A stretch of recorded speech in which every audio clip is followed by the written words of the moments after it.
Hey, we're on! Nice. Hey! All right. Hey. Hello, everyone. Welcome to the Concepting Aliens for Your Game panel. I am going to be your moderator, Ionar Natividad. I'm a senior editor at Paizo. And honestly, as per the name, we're going to be talking a lot about what it means to, or kind of the process of creating a monster or a creature for your Starfinder games, or any other games, honestly. And we have a wonderful panel of, I would say, experts in that facility. So I'll let them introduce themselves, and we'll dive straight into it because we have some interesting discussions to be had. Hi, I'm John Compton. I'm Starfinder senior developer. I work on the hardcover books, and so this is right up my alley. Sure, I'm creating all these alien archives and good fun times.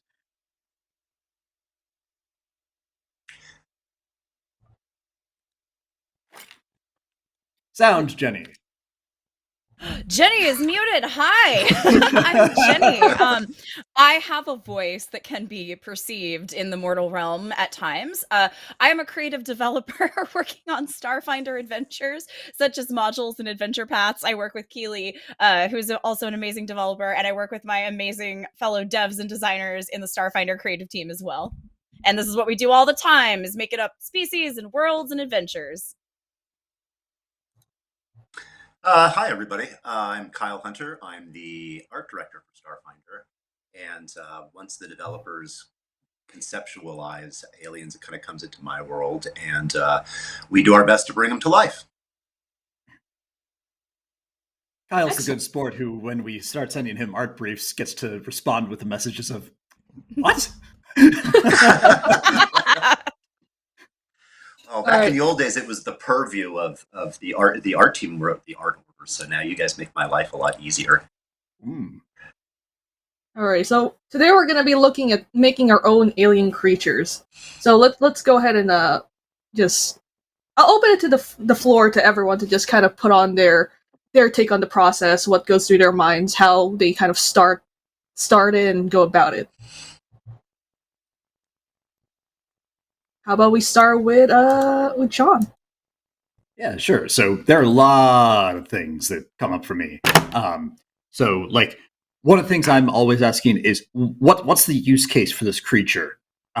Like, this isn't just about creating a cool idea or a cool image, or it's how is somebody going to read this in a book or see this in an adventure and say, I know what sorts of adventures this can inspire. I know what sorts of stories this can tell.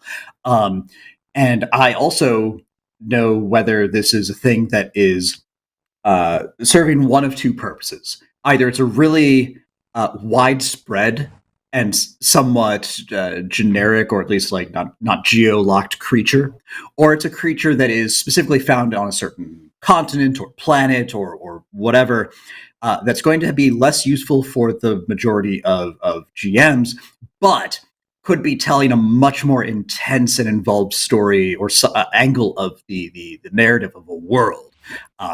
So that's really important to me, is like, what is this creature conveying about the setting and the story that is not only making the whole setting come alive for your players, but is coming in embedded with its own little like story hooks. And it's like, what nows? The call to action when you read that Alien Archive entry. So you're like, now I know how to use this in my game. Awesome. That's at least a good starting point for me.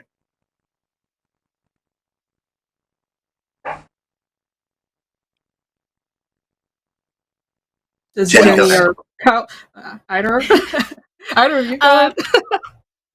I can also jump in. For me, what John said is really good. I think it also depends on why I'm creating an alien. Like, if I'm creating this specifically for like an alien archive entry, like some kind of source book where we'll have a lot of information about this creature and where it comes from and its culture, there's going to be more thought I put into that and into like what niche I want this to serve in a campaign. But sometimes I honestly like to just come up with some random ideas and just like let the chaos flow and see what I come up with. And unfortunately, the desertification candy panel, I can't even talk, is pretty representative of how my creative process normally works. So that's just kind of how it goes. One One of my quick anecdotes from the first Alien Archive was James Sutter putting ideas up on a board, and it wasn't even like what creature to make, but rather just features that might go into creatures that we could decide to fill the Alien Archive with.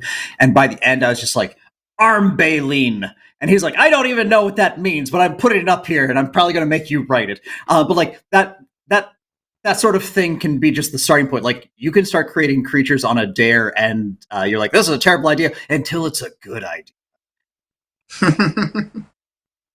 I think an interesting challenge, say in Starfinder versus creating monsters for Pathfinder, and this would apply to us working with other artists, is kind of differentiation. Everybody in fantasy has an idea of what a dwarf looks like and what an elf looks like, and you have like a deep history there to kind of draw on from folklore and those sources. But with the aliens, you really are kind of coming at things whole cloth new, and I think it's something that's important for the art team, for the aliens to kind of have impact and differentiation from each other, and kind of be able to stand on their own, I think is interesting, because I honestly, at this point, and I've been doing this for a couple of years now, I don't know all the aliens in Starfinder by name yet. I have a cheat sheet that on my fridge behind me. So, Well, I'm more familiar with them from the editor's perspective, and man, having to do spell checks on Alien Archives is not a. It brings up a lot of flags that aren't actually flags, and that's my problem. But anyways, we do have an example of a rather interesting one that I remember working on for Alien Archives 4. Let's take a look at the Capaxi. I'm not sure who wrote it, but I'm pretty sure John. So I'm pretty sure this is Mike Kimmel. Mike Kimmel, yes. Mm-hmm. Yeah, Mike Kimmel had created these as kind of an open-ended portion of Starfinder Society 1-23, I think it was, where it's just like, we want to have this diplomatic situation sort of adventure. Be sure that there's some sort of weird sentient species that they're dealing with that's new, and we could probably provide playable stats for it. He's like, you got it. I want people made of coral. And we're like, fantastic. So... we've done that with some authors, some authors that we deeply trust several times, and they have overall delivered just a good variety. But that's what the Copaxi are. They're effectively coral people. But when they got the signal that gave drift travel, instead of using it to build technological engines, they used it to create basically a hyper-industrialized society that almost destroyed their planet and most of the magic in it. And they are now reckoning with that. As a side note, I think all of the art we're looking at coincidentally today is by a team we work with in Hungary named Pixeloid Studios.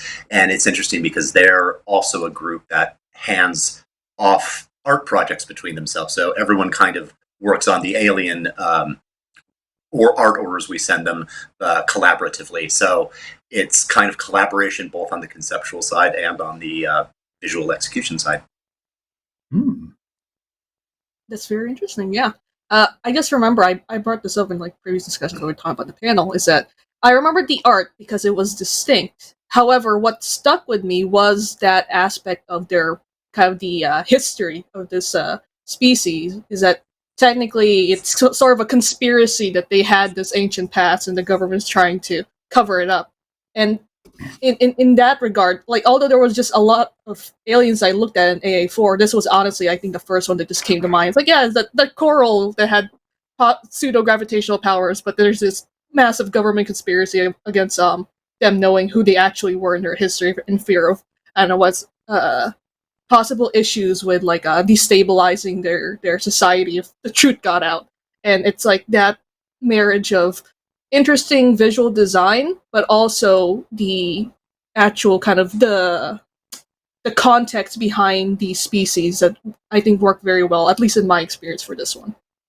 Yeah, and that's a neat angle to be exploring creature design from, because I think when somebody comes into a panel like this, it's oftentimes like, all right, first step is to be like arm baleen and face tentacles and I don't know, like 15 sets of antennae, or like whatever the physical features are, but being able to come from it with a completely blank slate of what the physical features are and say, here's the genre of story I want to tell. What is going to make that happen can be really helpful. So we could be going into this creature design being like, we have no idea what it looks like, but we know that we want to design this for kind of a solar punk angle of Starfinder, or an urban fantasy storytelling of Starfinder, or whatever it is, and we can just start building from there.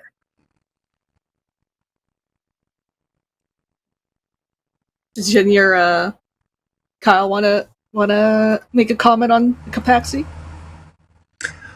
I guess what was going through my mind is so many of the aliens that we've designed are so rich and deep that I think coming at a book like Alien Archive can be overwhelming from a game mastering standpoint, because I feel like you could run a pretty rich campaign with just the Capaxi, and slowly learn more about their history and things like that, as opposed to kind of just a disposable mercenary or something like that. There's so much ground there for political intrigue, and I think I think a good game mastery tip is kind of slowly revealing these aliens to your players, especially because they're coming at with no context.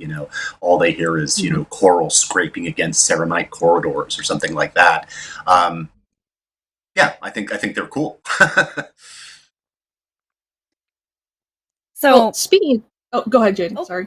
Oh no, I was going to say one fun anecdote about the Capaxi is that they were a species that was created by Mike Kimmel that came out in that scenario that later got adapted into Alien Archives. But now we actually have one of our known NPCs in Starfinder Society is a Capaxi. One of our faction leaders, actually, Ixthia the Unbreakable. So it's really cool because we have all of these like very homegrown species in Starfinder that weren't just brought in, inspired from like some other property or brought in from Pathfinder. And all those are cool too. But I love these stories of like our authors and our staff members creating these like really weird little aliens that end up getting this whole culture that we work on, and we have other authors contribute to, and now they're just part of our setting. It's really cool. But I won't take up more time gushing about it because we have things to do. Jenny brings up an interesting point also about introducing an individual, because Capaxi, among many others, have that risk of falling into like what the Planet of the Week sort of Star Trek exploration might do, where it's like, we need to get across the story of this planet real fast. Let's just assume that it's a monoculture, and that the planet of the hats. Like, what is this one sentence that describes all of the people on this planet? Move on. Okay, we need to get the story done. Commercial break. And Capaxi, don't entirely fall into that, but it is kind of a planet-wide story. It's important that once you've gotten past that initial premise, to remember that very few of these cultures are monoliths, and you can kind of do a personal challenge when you're creating your creatures of substituting in the term human. So it's like, are you comfortable saying that all humans do X or do Y? Clearly, this Capaxi love Solarians. All humans are Solarians. Okay, nope, that doesn't fit Starfinder. Back up. Let's remember that there are individuals within this culture. So I think that's kind of a secondary step of designing a species, is thinking about what breaks from tradition, what breaks from the mold. Are there countercultures, or what's the variation, or what's the spectrum of that? Mm-hmm. The nuance within that, the creatures of the species or their culture. Yeah, that's wonderful. And you also brought up something about the worlds that they're in, and we have an example that's kind of a different, kind of another take on that. The Katamas. John, you pointed this out, so go ahead and explain. So Katamas are kind of elevator pitches, ice mammoths of peace. So in the Veskarium on planets Vesk 7 and Vesk 8, they are like kind of these twin planets that have a moon that when the planets pass by each other, the moon gets swapped between them. And the Kadamas, even before faster than light travel or traditional interstellar travel, had developed rituals to be able to teleport onto the moon and to be able to basically, over generations, be able to slowly swap back and forth between Vesk 7 and Vesk 8, both of which are kind of these Hoth-like ice worlds. But Kodamas are like stargazers of peace, and they even have a peace aura. So you have a planet of not quite snuffleupaguses who have an aura of please stop fighting. Can we just talk about things? Aren't the stars pretty? And they live in the Veskarium, which is like the conquest empire. And Veskarium shows up, is like, "Do you want to fight?" And the Kodama's like, "We don't understand, precious." Sort of storyline. But they're giant, they're strong, and they aren't going to use it to bash you unless things have gone very wrong.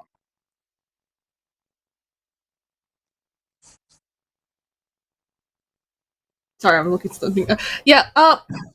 I remember rereading their entry and thinking, "Wow, these are really cool. They're big, they're lovable, but kind of in this what's that called? They seem to be just put into the what's that called? Gosh, the crosshairs of conflict by being, in the Veskarium."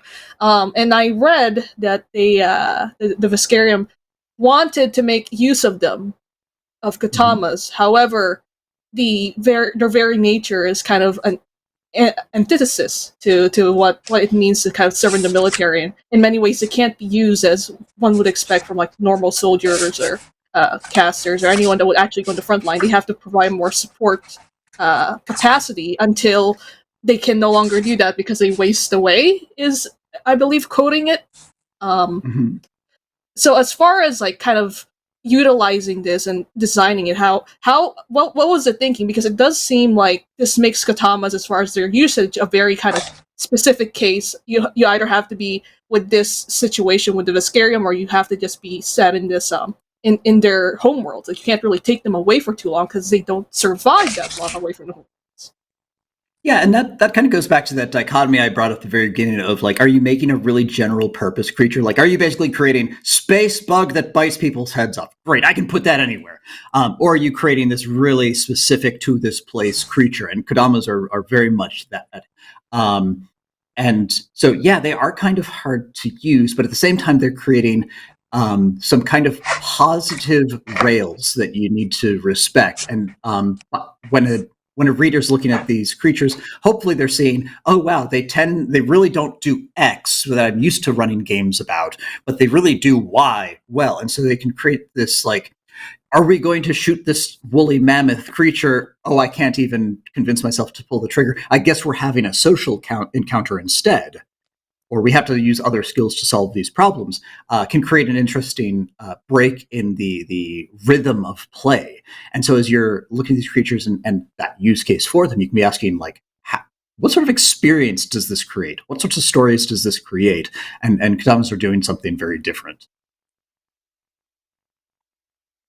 I think they bring up an interesting art challenge, too, because they had reminded me of another alien. I'm like, what is it that they're reminding me of? And it's Woolipeds. And visually, that's a touch. Like, they're cutting a kind of a fine line to each other. And it's kind of interesting to me because I'm like, wow, that's a close line. And it shows you that when you come up with Arctic creatures, it's really hard sometimes. You do have to resort to the arm baleen because, look at how common, like, ice snakes are across different RPG licenses, with the idea of like some kind of behir or something, like a multi-legged snow serpent.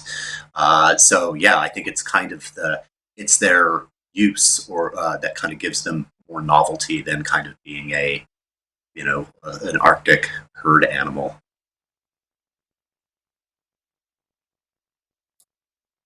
So as you were talking, Kyle, it sounded like I was like zoning out, but I was thinking about, from the physical aesthetic point. I guess from your experience, at what point do you not just take from kind of fiction, but also look towards, and this might be a bit tangential, looking towards, what's actually in nature? Because while we are creating these sci-fi fantastical creatures, there is kind of a level of groundedness as far as design and how they work and what they do. So does it ever kind of not just borrow from the fantastical, but borrow from, let's say, creatures are naturally house in cold climates. Would that be something that plays into kind of the process of making something that's visually matching the descriptions of these creatures? Well, I think the real benefit and the real card up our sleeve is that we work with so many different talented artists, and frankly, a lot of them have better imagination than I do. And I think that the challenge is to push things a little bit, because thinking things up is hard. So, That's fair. yeah, I think that some artists are different artists have different skills. Some are great at technical execution. Some have really bizarre, vivid imaginations. And I think the style of the house at Paizo is fair. At least with me, I let the artists get excited about the creature. I think the more weird and unusual, the better, because then you do kind of have more differentiation between monsters and more wonder. So yeah, I always push things to get weirder, and I even like some of the artists, especially because they have a kind of a weird sideways way of looking at things. Well, we've seen like two specific examples, and with that kind of building up the framework, how about we get a bit weird and let's take a gander at stitching our own creature together? I know Jenny has been looking forward to this because she shall be bringing in some context that we can kind of use in this process, in this activity. All right. So in the last panel, I don't think we ever came up with a name for our planet, except what someone in chat suggested, which was Planet Bob. Unfortunately, but this is a terrestrial world with many different biomes, including like arboreal, aquatic, mountainous biomes. This is a world that outwardly seems like this wonderful utopia of candy. We have these candy mountains and like candy structures that have encroached over half the planet, but really it's all designed to draw sapient creatures in to meet their doom at the hands of the evil Willy Wonka, who was also never named, who is kind of the person in charge of the terraforming machines that are causing the desertification, like literal desertification of this world. And yeah, that's kind of what we're working with. We have gummy tech as well, and gingerbread kaiju. I'm sorry. That's very much like an old Doctor Who episode. Yeah. Back to the Planet of the Hats, huh? So yeah, that's what we got. So, like, one of the first things that comes to mind, having heard that abstract, for which I'm going to use multiple levels or terms, meanings of the word. I guess so we have this the technical term would be called a honeypot, where it is luring something in with relative sweetness or incentives to consume them. So, like, if it is a candy planet, is this like candy as we know it? Like, is the planet sucrose or glucose, etc., rich? Or something else operating. Basically, like, what are some of the resources that are in abundance, and what are some of the resources that are fairly rare? Because those might be some things that kind of inspire us to think, like, what sorts of things would a creature have to adapt to, and what would a creature not really care about? It's like, I never worry for carbs. There's a species of shrew that thrives primarily around pitcher plants, and has a strange symbiotic relationship where it will lick up the kind of sweet nectar that the pitcher plant uses to attract flies, but in the process it apparently is a laxative and makes the shrew poop nitrogenous poop into the gullet of this pitcher plant. So I'm kind of wondering about, like, if we're creating a species, if the planet itself is kind of going like, nom nom nom nom, I want to absorb some things, are there all of the hangers-on, the shrews, so to speak, that are licking up the honey as it goes and eating some of the candy, but are somehow immune to the pitcher plant itself, the clownfish to your sea anemone, so to speak? That's where my mind starts to go. I for some reason was envisioning like what kind of undead this world would produce, and flying swarms of rotten teeth, like a sentient swarm of, like, in a, like, I like I said, I like to bring the weird to the table. This thing's turned into a morality tale now. Oh, man. Why not? Why should I? Because of this plan, and by the end, the child's crying. Well, the Tooth Fairies from Pathfinder, like I guess maybe were perhaps subconsciously. Oh yeah, they stick with you. Yeah, They do. I'm sorry, I just got kind of. I got mentally stunned thinking about swarms of fraud and teeth. Oh gosh, I'm sorry. It's okay. Yeah, that's a good point. It's like, how does whatever creature that lives on this world probably has some way of utilizing their resources available? So as you were explaining that, I was thinking, so wouldn't this be like a creature similar to gosh, I don't want to say more like a non-sapient creature that's just out there eking its life on this planet, or do we want to kind of look at it from a type of creature that would actually flourish into more of a uh, uh, more advanced civilization that would actually have society that's living on this planet? In a way, I'm thinking, is this planet really conducive to that kind of society? But possibly with the right type of creature, it could be, and that's kind of, I think, the direction that someone can think of as far as building alien that would be native to this world. Oh, and you're still alive too. The people whose teeth they are it's like a virus. You get it from eating the sugar. Why do you hate people, Kyle? And while you sleep, your teeth fly out of your mouth and attack you. Okay. All right. All right, so we now have a whole bunch more Paizonians who are afraid to use their dental plan because, or really will use it. One of the things in response to your point, Yonar, I think for the purpose of creating the thing today, I'm most intrigued by the idea of something that is a little bit on the smarter side. Like when you're creating a strictly like animal sort of creature, it can be a little harder to delve into some of the interactivity nuance. It's very easy to just default to like it eats this, it gets eaten by that, it lives in these, it growls, meh. Whereas once you give it a little bit more intelligence, then you can start to spin off into some interesting behavioral connections. Not to say that like real world animals don't have all that stuff, but it becomes even more narratively viable once you get above that like -4 and higher intelligence modifier. Mm-hmm. Well, Jenny, you were the one who explained a lot of this world. So, what do you think? As far as creating kind of the sentient sort of species or creature, what would be like a good place you think on this world that would allow it to eke out a living without being consumed or otherwise overpowered by the gummy bear kaijus apparently that exist somewhere on it? You are muted, Jenny, voice, by the way. Dang it. Okay. We do have an aquatic biome. Thank you. So I feel like that could be a good place.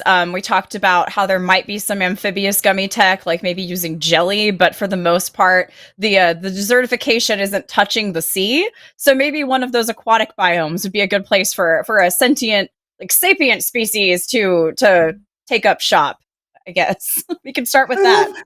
I love the idea that instead of salt water, there's fresh water and sugar water in this planet. Yes. And so it's sort of like, is this a sugar water species? Is this a freshwater species, or is this a brackish sweetness species? Or does it dabble? Yeah, there are sour hemispheres, and there are. I feel like this is a freshwater species, freshwater aquatic species. Right, so sure. We don't need something adapted to syrup. Fantastic. Although that could be fun. Yeah. Oh, could get like a syrup skimmer species or something like that, where they exploit the enhanced surface tension of the syrup sea in order to skim around on top like water striders.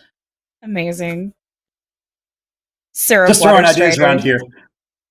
I like No, syrup go water on, keep going. striders. Yep. I mean, the other consideration. Have some. Huh? What was that? Lightweight. No, I was going to say I like the idea too of some kind of like woven insulative candy floss, like cotton candy, as like a webbing kind of accumulate sugar and keeps itself Hmm. swathed without overloading the surface tension of the water. So Yeah, fabrics yeah. and things like It's that a are all bit. made of woven spun sugar. It's almost like doing Waterworld, but atop a highly viscous, sugary syrup that they probably partly subsist off of. That could be pretty cool. And that could even mean that we start to have like these floating cities if we start to go down that road, that figurative road of like if they were to construct things, if they were to build anything other than candy floss cocoons that they can sleep in without sinking, like what might that look like? Um, so this is the point where in creature design, I would normally say, okay, we have kind of like a very, very vague physical idea. We have a kind of like, here's a bit of an ability or an environment. And I personally, as a developer, would start to ask like, what's the story that we're kind of potentially telling with these, or what sorts of story prospects are we opening up with these creatures? In a way, as y'all were discussing that, it's like we've already kind of. I'm not saying it's like skipping steps, but rather we establish something kind of very quickly, and that is kind of technology level. The manner in which they innovate in order to meet the demands of their environment, or otherwise use the resources available to them. And for what it's worth, I think this is more like they're making things. They're clearly they're intelligent. They know what they're doing as far as what they have to work with. Uh, in a way, I'm still figuring out what they look like, and maybe we'll do that later.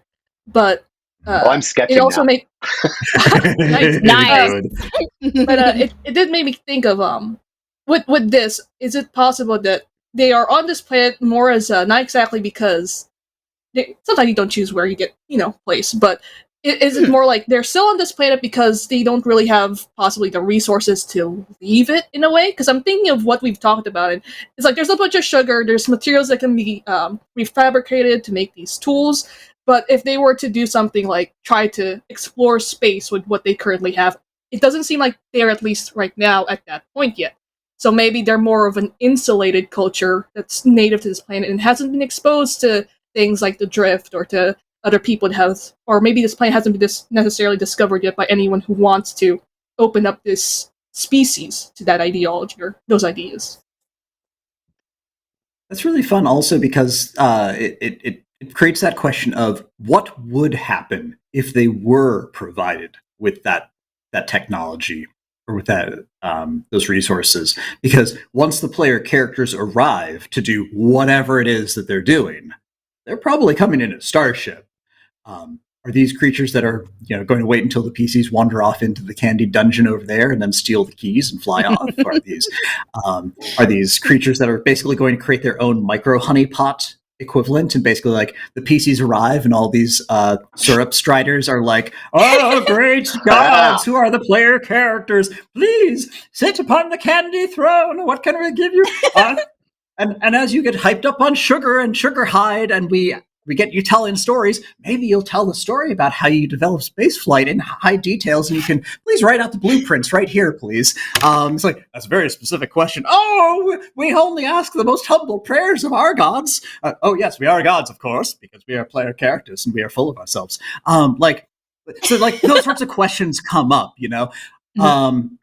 or like, I also wonder, like, if this planet is serving as a honeypot that's attracting people, like, are their non-sugar resources basically dependent upon the equivalent of, mining asteroids, but it's equivalent of like a starship crashes and they all go, Yeah. "Whoa!" and they scatter over to the thing, kind of like a whale fall. And a whole bunch of, and they are the lampreys, and it's like everybody goes blah blah blah blah blah blah blah blah to try and scavenge the ship or the starship before it sinks entirely beneath the syrup sea that they cannot penetrate. Creates this great wrecker culture that could happen, and then the PCs show up in a ship that has not wrecked, and they're just like, "What do you mean it's a starship that isn't? It can fly? These fly? We want one. We'll take two. All we have only is gummy tech. Like, we're I taking know. this. Exactly. Every time we try to make a submersible out of gummy tech, it dissolves inside the liquid medium. So Yeah, yes, that's we'll the take. downside. Mm-hmm. So long story short, when it's like, hey, do they not have that technology to be getting off the planet? Aren't they kind of unwillingly here? it creates really awesome inherent interactions and possible conflicts that a GM can run wild with and that the players can probably play into without knowing who's really playing whom. That's an excellent point. Yeah, it's Actually, I glanced over chat because I am keeping an eye out, and someone made a very good point. Is that if these creatures are constantly surrounded by sugary foods, wouldn't they? Isn't it possible that they develop a taste for non-sugary foods as a sort of either delicacy or a preference if that's all they ever eat? People get. I know I get sick of eating the same thing every day, so I feel as though it's perfectly reasonable that perhaps another species would feel the same. But I am a human being, so maybe it's not the same kind of. I love the idea standard. where the pieces go up and all these syrup striders are like, and they're like, oh, do you think they think we're gods? Cascadai, cast comprehend languages. Okay, cast comprehend languages, and all they realize is that these syrup striders are chanting, meat, meat, meat, meat. Oh God, run! Oh, Cannibalistic syrup striders. All right, we're not Well, syrup that's striders, so it's not cannibalism, man. yeah, it's not cannibalistic. It's just they want more than just sugar. It makes sense. I They're know. technological scavengers, but they also scavenge their food, meat. What do you Yes, mean you bribed your way off the planet with broccoli? Well, they really craved some leafy greens. It's just like, what do you want from us? I know Kyle has been sketching away. I'm doodling You're away doodling. right now. I can't get over. I keep going back to when I was a kid and they didn't care about child safety. There were these suckers called astropops that looked like lances, and you could sharpen one to like needle sharp. Yeah. And they That's were just cool. deadly. And eventually, they flipped them over so you had the cone end on top, and they ceased kind of being fun. But they were the most like just hardened sugar syrup. They're like rocket pops or yeah. Sugar and the thing was, shivs. I Sugar remember shivs. like getting one so sharp that like I got it in the roof of my mouth and it broke off. And so I'm like, I had the sugar splinter that I was like, oh man, these things are just so deadly. So the idea that they have some kind of needle-like sugar lances that break off, that being an aspect of Ooh. sugar tech, I think is visceral. So I don't know if Yes, it's too it's a good late word. to introduce the idea that they might be like living sugar tech, like they might be living gummy tech, like jelly people that can like morph themselves into different shapes, and they can make that like lance out of their bodies. Anyway, just a thought. That would really make them averse to eating sugar in a way. Mm-hmm. Yeah, They have to eat meat. Yeah, they have to eat. Oh gosh. Displace nutrients. And even it could be that they're making it out of their own bodies. It could be that they're so used to living in an environment where they can just reach out and grab the raw resources they need to make sugar lances, or sugar shivs, as it is. That maybe that they're just that's how their approach is. It's like a lithic technology where it's like, yeah, we just grab when we need a new knife, we grab one of the rocks that's usually around and we hack off a quick knife and we're good. It's like simple as that. What do you mean you live in a place that doesn't have proper rocks to break into a knife? Now I don't know what to do with myself.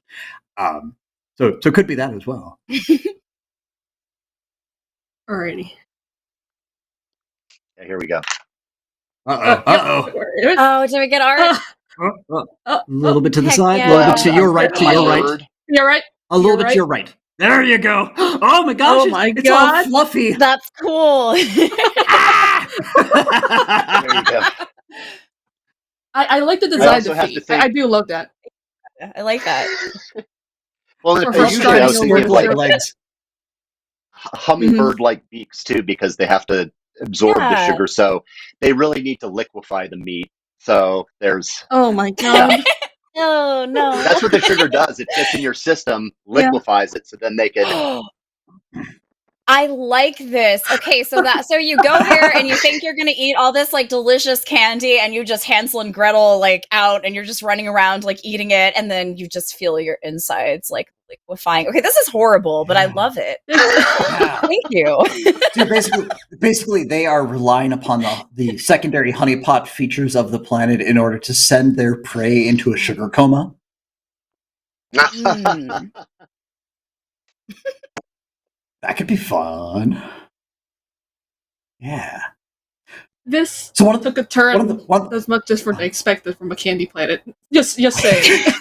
Just saying. All right. Look, Oh, like go ahead. at least for Jenny and me, one of our standard twists is like we start very very happy and go lucky with our designs, and then we get to the point in writing something where we're just like, all right, now that we have something that's fun, how can we make the players cry with it? Yes. So it's either what tragic backstory have we built into this playable species? Oh, playable species. We could probably explore that in a sec. And Yeah. or how do these things eat the player characters, but do so with a smile? That make everybody really afraid in kind of like a fear of clowns sort of way. Those are kind of some standard approaches for the two of us, at least. Well, yes. Since you mentioned, making it into a playable species, I think we've kind of started establishing what type of are we still calling them Serp Striders? What the Serp Striders are? I think that's kind of great.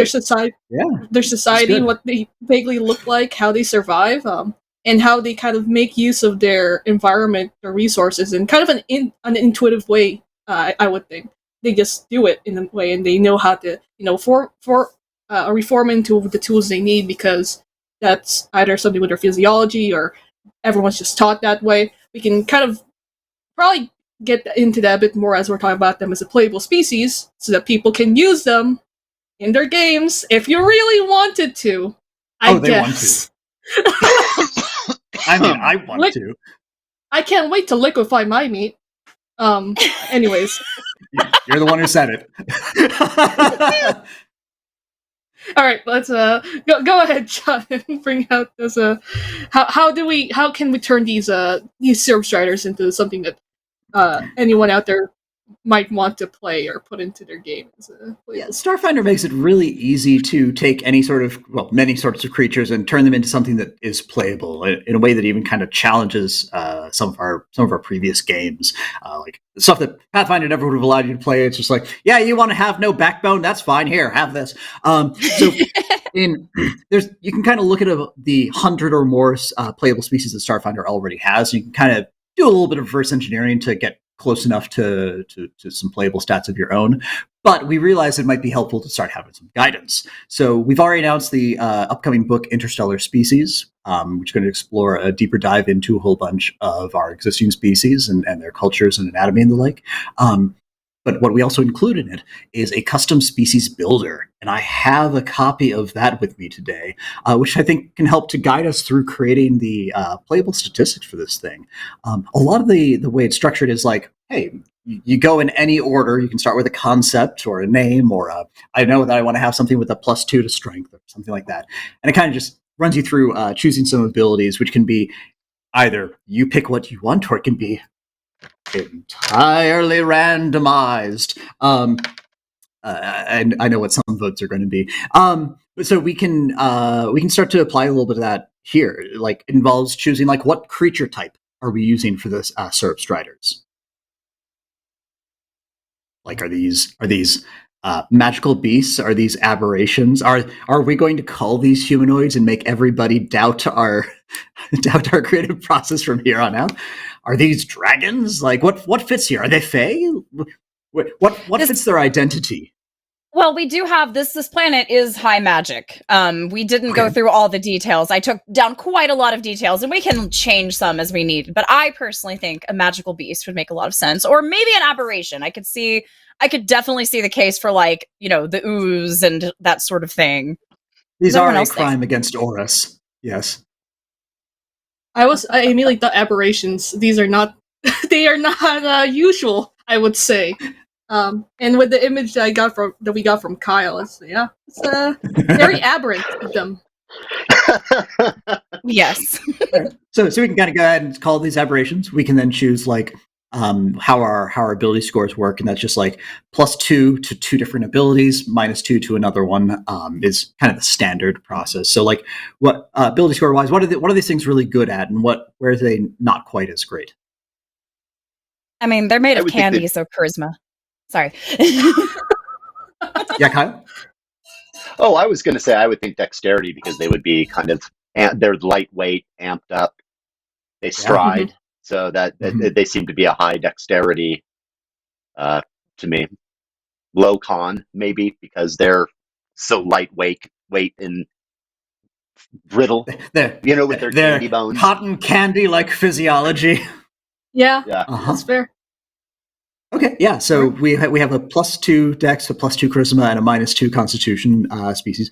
We choose a set of species base hit points. This is the 2, 4, or 6 hit points that most species get. You kind of default to 4, although for something smaller or for something a lot flimsier, you can always go with 2. So if we want, we can kind of go with that. Don't really need to lock that in right now, but we should probably choose some abilities. So Species Builder basically recommends grabbing 2 kind of minor combat abilities and 2 non-combat abilities. But if you want to kind of substitute 2 of those in for one of the stronger options, then you can totally do so.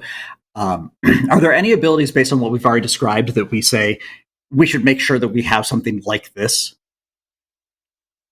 Possibly some sort of movement ability that counts for how they can actually move through syrup.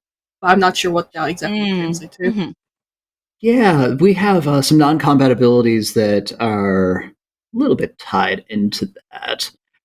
Earth glide, but only for actually, syrup.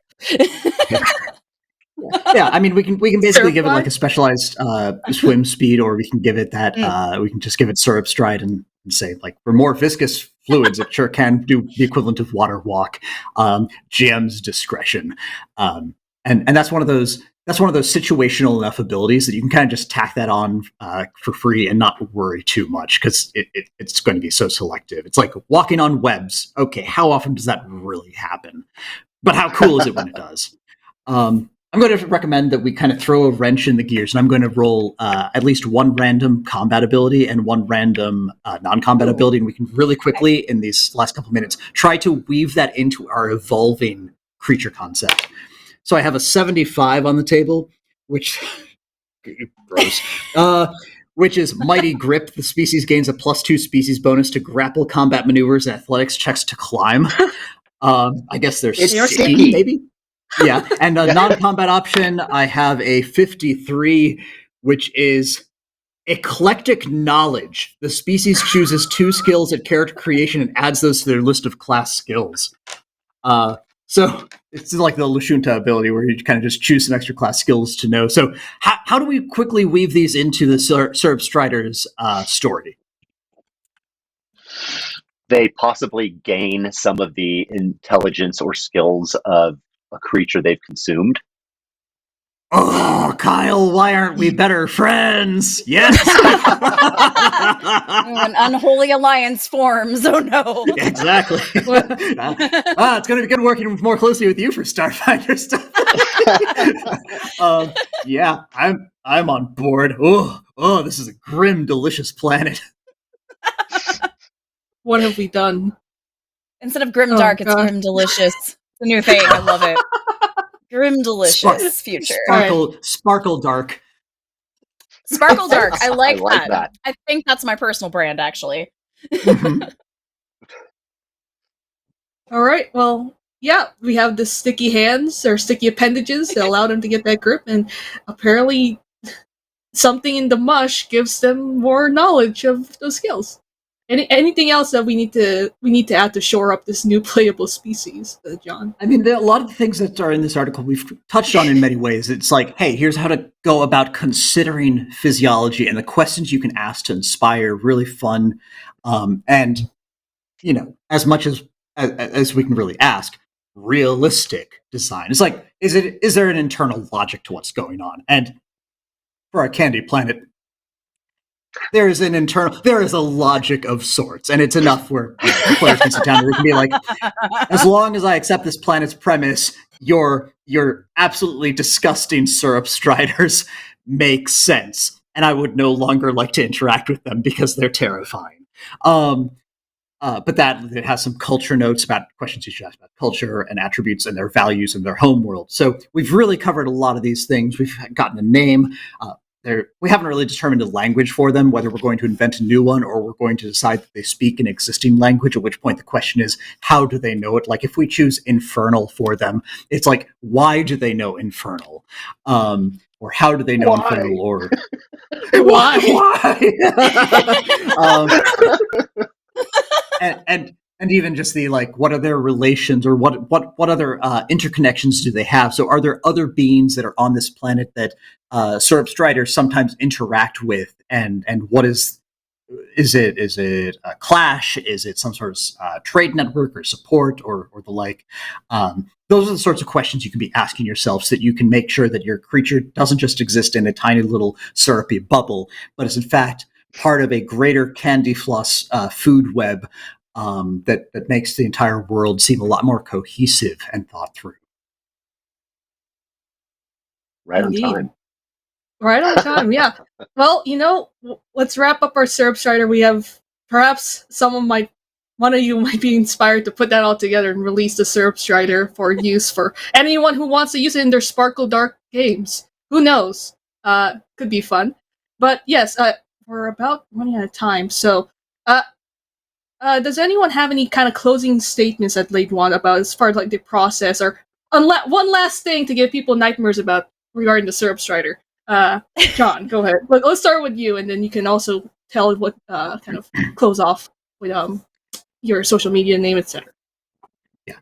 When you're creating creatures, it's totally cool to just say X is true, Y is true, Z is true, but always be ready to ask yourself the follow up of, if X is true or Y is true, what else does that mean? They have laser eyes. Okay, how does that affect their culture, their environment, their enemies, etc.? So ask about those next steps, because that is what takes you from very basic concepts into really amazing creature design. You can find me online on Twitter at Archeotog. You'll see it down below. I'm also on the Starfinder Discord channel or Discord server frequently, and I'm always happy to chat. Go ahead, Jenny. Hi. So yeah, my last piece of advice would be just don't be afraid to be weird, have fun. Don't be afraid to always, like, if you're a GM or a creator, get your players involved, get like other creative people you're friends with involved for brainstorming. Many heads are better than one. And like, as you can see from these panels, if I was just sitting here at like 9-10 a.m. trying to come up with a species or a planet on my own, I probably would struggle. But with this great creative energy, it makes things so much easier. So please remember, this is a game about telling collaborative stories. It's not just about us making up our own stuff. And even in-house, like we work together so much, and it's really important. And you can find me on Twitter at spaceprincess_J. I'm also here in the chat. Most of my online handles use some combination of those words, so you can find me there. Yeah, I think Jenny said it best. When the going gets tough, the tough get weird. I think that's that. Well, I think that's some of the fun is just introducing little bits at a time of really strange creatures and kind of building the intrigue and building the mystery. And I'm hot off of watching a pretty recent good episode of Strange New World, so I think that's a great lesson in storytelling right there. Watch Strange New Worlds, exactly. Yeah. And I'm not big on the socials, but you guys can always reach out to me at ksh.art, kshart, Kyle Stanley Hunter Art. Yeah. Well, I had fun, and I think that's my biggest advice to everyone out there who's either playing or thinking of making something for their games, is have fun with it. As you can see, it can lead to some very amazing stuff. You're welcome for the Syrup Strider. You can find me on Twitter at Immaculate, but that's about it. Thank you, everyone, for coming, and thank you for joining us in this very, very sweet panel. And remember that we will be on the PaizoCon event Discord for about an hour after this to continue bantering and answering questions about creature design. Have a great con, everybody. Enjoy.